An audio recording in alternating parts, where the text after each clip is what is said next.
We'll go ahead and call this meeting to order. This El Dorado City Commission regular meeting for January 6th, 2020. Tabitha, roll call. Mayor Young. Present. Commissioner Guthrie. Here. Commissioner Lewis. Here. Commissioner Badway. Here. Commissioner Wilkins. Present. So we have Pastor Debbie. We do not. We do not have Pastor Debbie McClutter here. Nick, would you like to lead us in invocation? Not very bad, but I'll do it. I appreciate it. Let us pray. Heavenly Father, thank you for this day, and thank you for all you do for us. Give us wisdom tonight to make good decisions for the people we represent, and that's all. Amen. Amen. Amen. Thank you, Nick. I appreciate it. And I'll kick us off in the Pledge of Allegiance.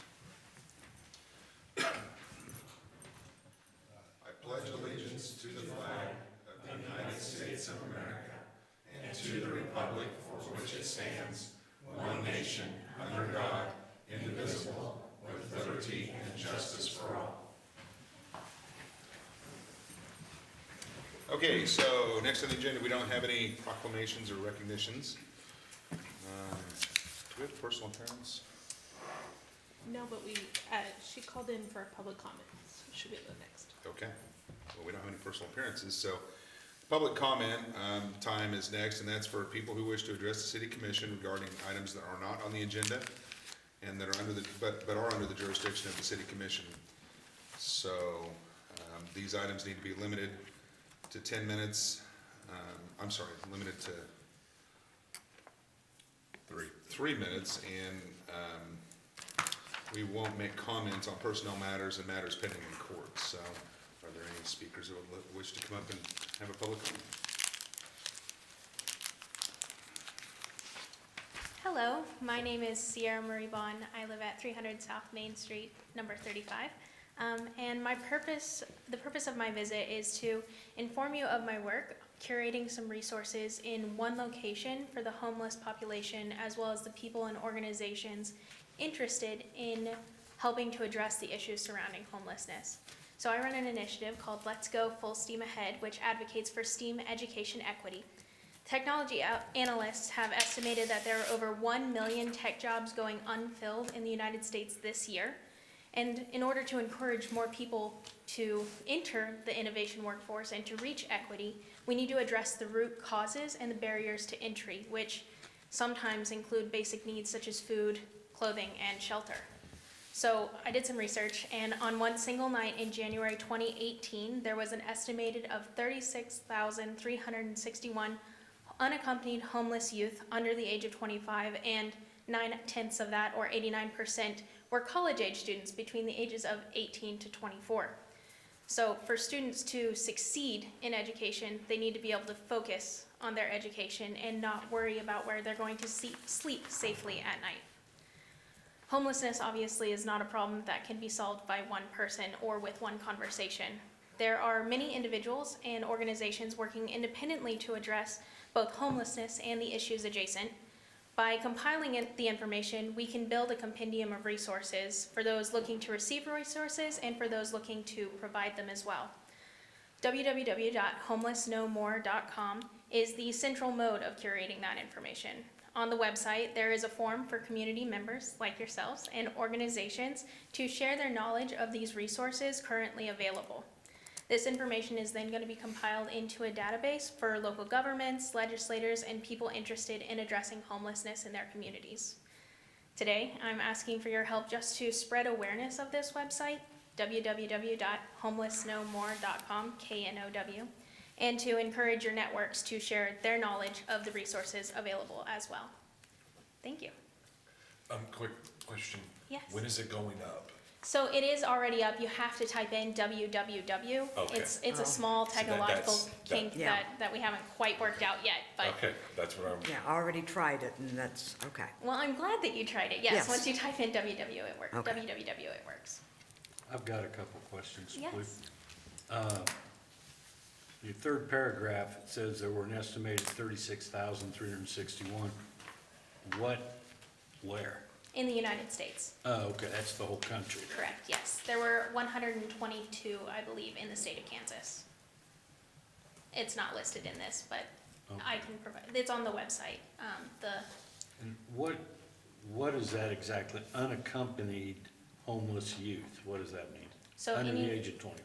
So anyone who is living independently under the age of 25, someone unaccompanied would, there's different data sets available for parents with children under the age of 25, as opposed to just youth under the age of 25 without a guardian or parent homeless or displaced with them.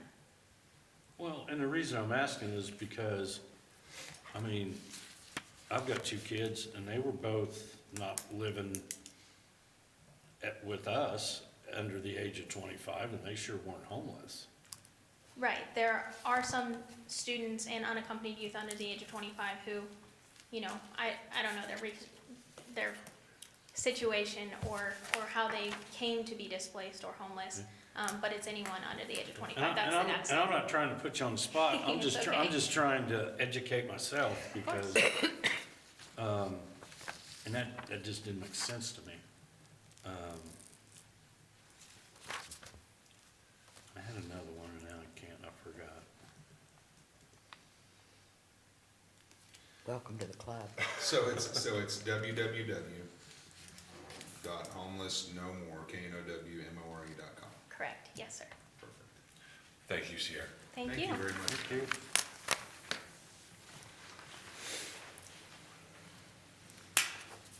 Anyone else for public comment? That was good information, thank you again. So next on the agenda item, or next on the agenda is the consent agenda. So what's on the consent agenda today? David? Or some minutes? There are the minutes from December 16th and the special commission minutes from December 11th and a cereal malt beverage for Taco Tico. Do I have a motion for the consent agenda? I move that the consent agenda is presented be approved. Second? We have a motion and a second. All those in favor, say aye. Aye. Those opposed, same sign. So again, dear, Taco Tico. Motion carried 5-0. Boy. And there's no old business, so we've got a couple of items of new business tonight.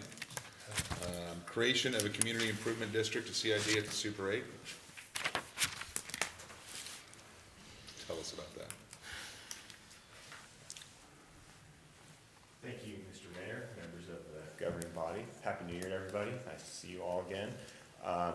The Community Improvement District, the resolution that you have before you tonight, the recent entity that's acquired the Super 8 Inn has petitioned the city and submitted a petition for the creation of a community improvement district to help as a financing tool, basically for that acquisition and the construction of some improvements that are planned to take place there. So what the state law allows for is the imposition of a sales tax in the community improvement district outlined in this petition and resolution, and that is basically the parcel on which the Super 8 Inn exists. And so there would be an additional 2% sales tax that would be levied on all taxable transactions on that parcel for a period of up to 20 years after the imposition of the sales tax. And those funds would be segregated and then reimbursed to the entity that owns and controls the property as just a reimbursement, a pay-as-you-go mechanism to reimburse some of the project costs involved with the acquisition and improvements.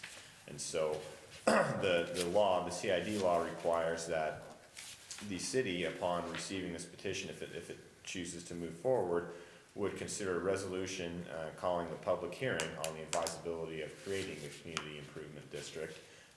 The resolution that you have before you contemplates that the public hearing on the actual creation would be on February 3rd, in connection with the city's February 3rd meeting, and the resolution is published twice, once per week for 2 consecutive weeks to give everybody notice that there will be a public hearing on the creation of the CID, and then on the 3rd, the city would hold the public hearing, receive input, and then consider an ordinance at which it would actually create the community improvement district as well. In connection with that ordinance, Gilmore Bells also drafted a basic development agreement between the city and the group, West Hill Estates / West Hill Holdings. It's Mike Bott, if anyone's familiar with him. His group for the continued maintenance and existence of the Super 8 Inn as a transient guest facility and in compliance with all applicable property development codes and so on and so forth. So that development agreement would also be set for the city's consideration at its meeting on February 3rd following the public hearing on the creation of the CID. So the action before you tonight is just more preparatory as far as calling the public hearing in compliance with the CID Act, getting it published, and then putting the city in position to move forward on February 3rd.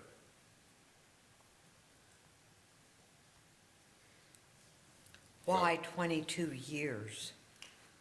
That's the maximum allowed under the statute, under the CID statute, so the tax can be imposed for a period of 22 years.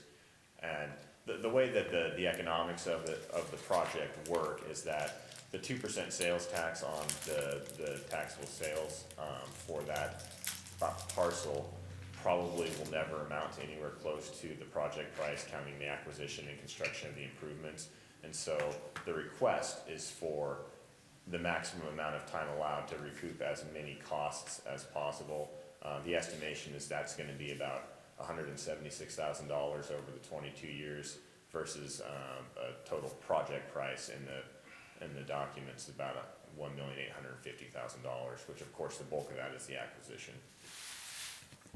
But the contemplated improvements are in the neighborhood of $250,000. So the new improvements, the sales tax reimbursement, according to the estimation, probably will never repay that.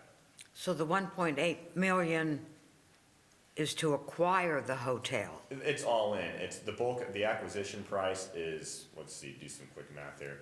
It's 1.6, and I think the planned improvements are $250,000. Okay.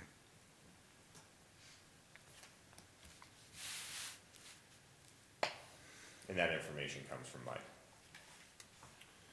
And this is, and again, this is just, this CID is just that parcel. It's just that parcel. It's just basically imposing a self-imposed tax on that parcel. Sure. It doesn't affect, any of the other adjacent parcels or anything like that. Okay.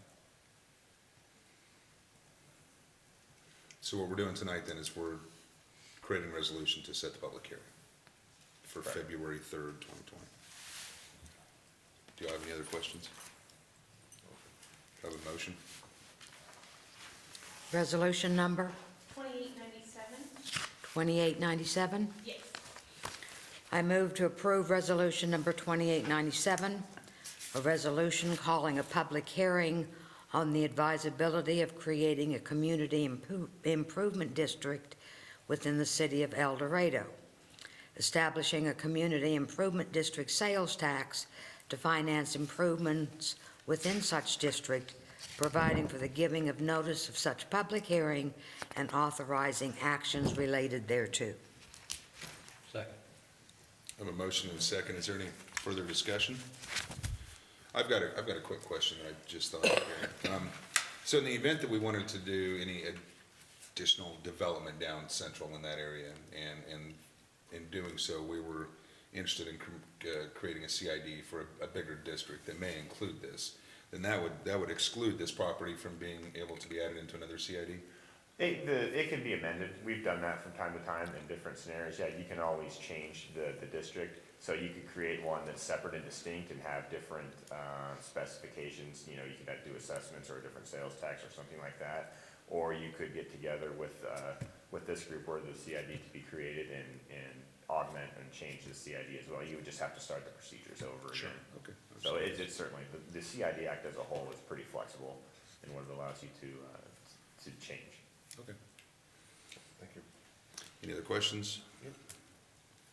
All those in favor, say aye. Aye. Those opposed? Motion carried 5-0. Thank you very much. Certainly. I guess I'll just remain up here for the. Let me get there, stand by.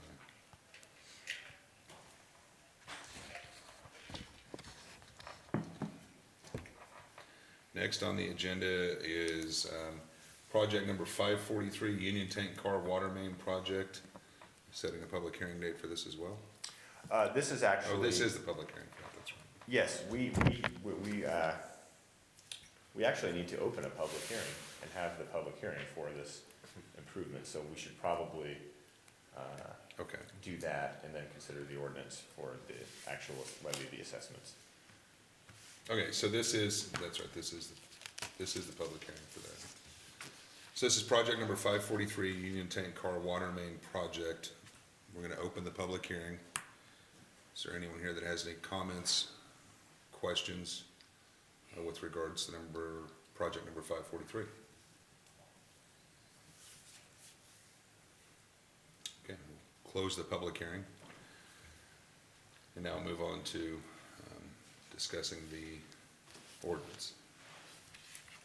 Yes, pursuant to the special assessment law, the city's previously given notice to the property owners, certainly Union Tank, in this instance about the proposed assessment, given them written notice that the city will hold a public hearing and consider an ordinance levying the assessments tonight. Pursuant to the ordinance, the assessment to be levied on the property is $214,000, I believe, $204,000. And so that's the amount of the assessment. Of course, if the city finances that assessment over time, that would include the interest that would be repaid on the bonds or the note that went to finance the project. But other than that, I certainly don't have a lot to add. I don't know if there's anything you can add, Scott. If y'all wish, a little background, in 2018 and through 2019, Union Tank Car initiated an expansion of their facility located here in El Dorado, just north of 9th Avenue. And as part of that project developed, it became apparent that higher fire flows were needed in the area to meet requirements of their insurance company. Union Tank Car petitioned the city of El Dorado for the extension of a water line. It was a fast-paced project. We went through and extended a 12-inch water main from North Main Street, just south of the railroad overpass on North Main, near the old Coastal convenience store. And went there, actually put a 16-inch bore underneath the west branch of the Walnut River, and were able to get that into their facility in time for to meet their expansion needs. As Mitch noted, the assessment for Union Tank is $204,015. Of that, the total project cost was $277,544.76. The city is paying some of the costs on this, which include things like the new vault we placed for a water meter. Their whole facility is now metered, where prior there was inadequately sized water mains throughout their facility that were not metered. And the Economic Development Fund is kicking in a portion of the cost to above the $204,000. Is this 12-inch line just dedicated to them? Is that tappable for development later? It is, so Okay. it ties on into, from Topeka Street, there's a 6-inch line that ran to the east that fed Union Tank prior. So running this 12-inch across there created a loop in our system. Right. They got one side of one zone of our system connected with another, which helped overall some lower flows we had in the area. So that was definitely a benefit for the city at large. I would just add, to the extent that you have other parties down the line that do tap in, some of the project costs can then be deferred to them, if the city would choose to do so at that point in time.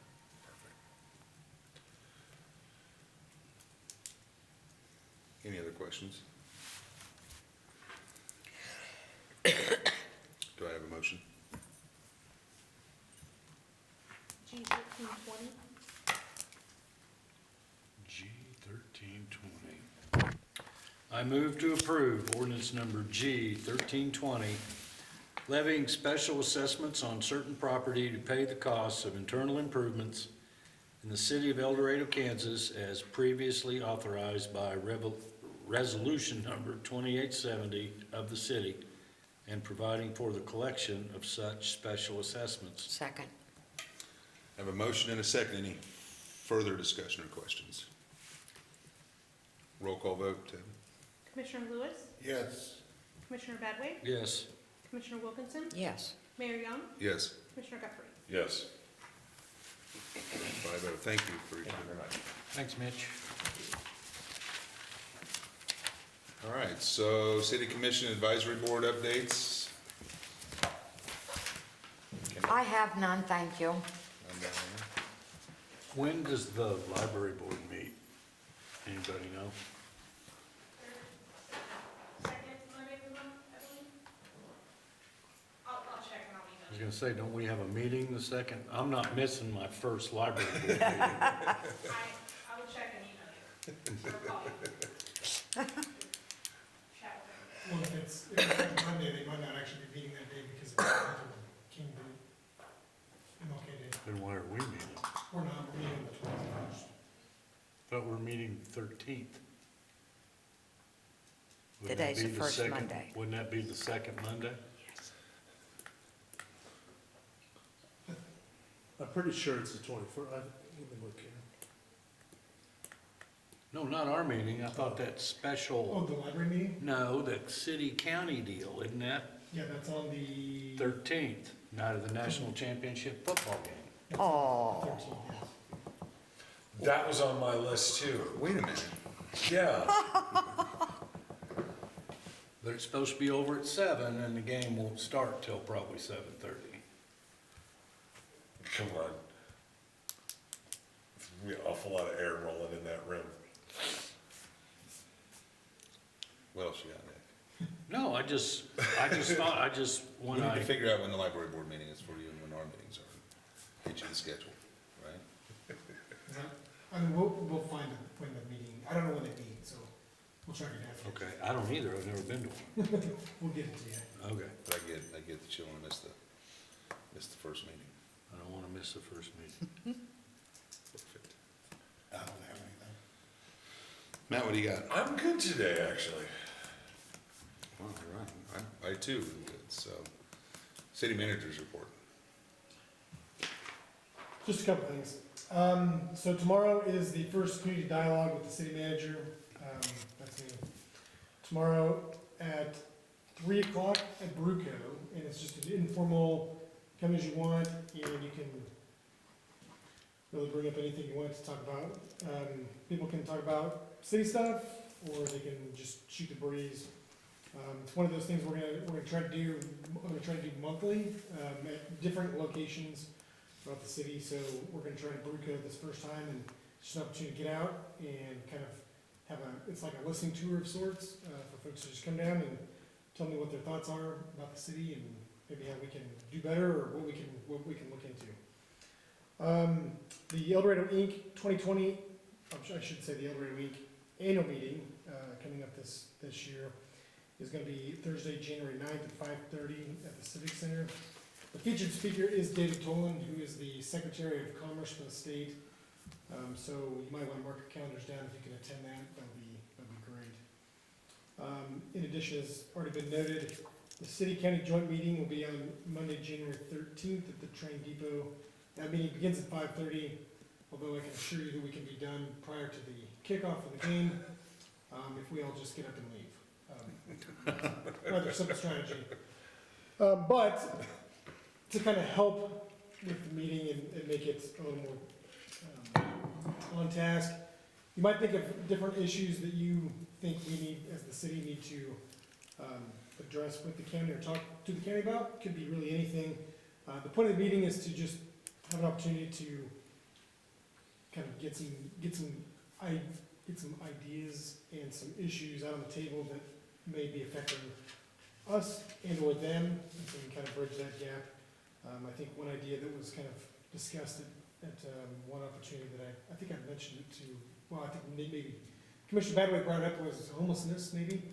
Might be something we want to bring up with them, maybe some economic development funding to share it across the county. So So if there's some things like that, that you think we should talk to the county about, by all means, either let me know or write them down.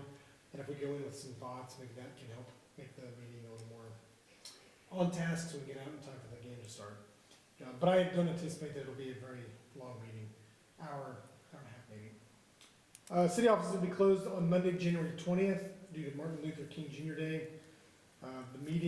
The city commission meeting that's scheduled for that day will be the following day on January 21st at 6:30 right here at City Hall. Just some community events that are going on. Senior Center is hosting a community dance on January 9th from 6 to 8:30 p.m. The annual Elks Hoop Shoot Contest is January 9th from 5:30 to 7:30. That'll be held at the Activity Center, and it is a free come-and-go contest for kids to test their free throw shooting abilities. Kid Fest will be January 11th from 9 to 11 a.m. at Blackmore Elementary, and Family Fun Day is scheduled for January 18th at the Oil Museum from 9 to 11:30 a.m. in the morning. So, that's all I have for now. Thank you very much. So we need to move into recess into an executive session, so do I have a motion for that? Do we need to, is she calling in? No, it's not a legal, Okay. it's not a legal matter. We're going to executive session to discuss property acquisition. So we probably need, I'd say 10 minutes. Okay, the reason I'm asking is because 2 years ago, the rule of thumb was don't have a meeting without an attorney, executive session without an attorney, that's the only reason. If you're talking about attorney-client privileged information, that would be correct, yes. Okay, just asking. Oh, good question.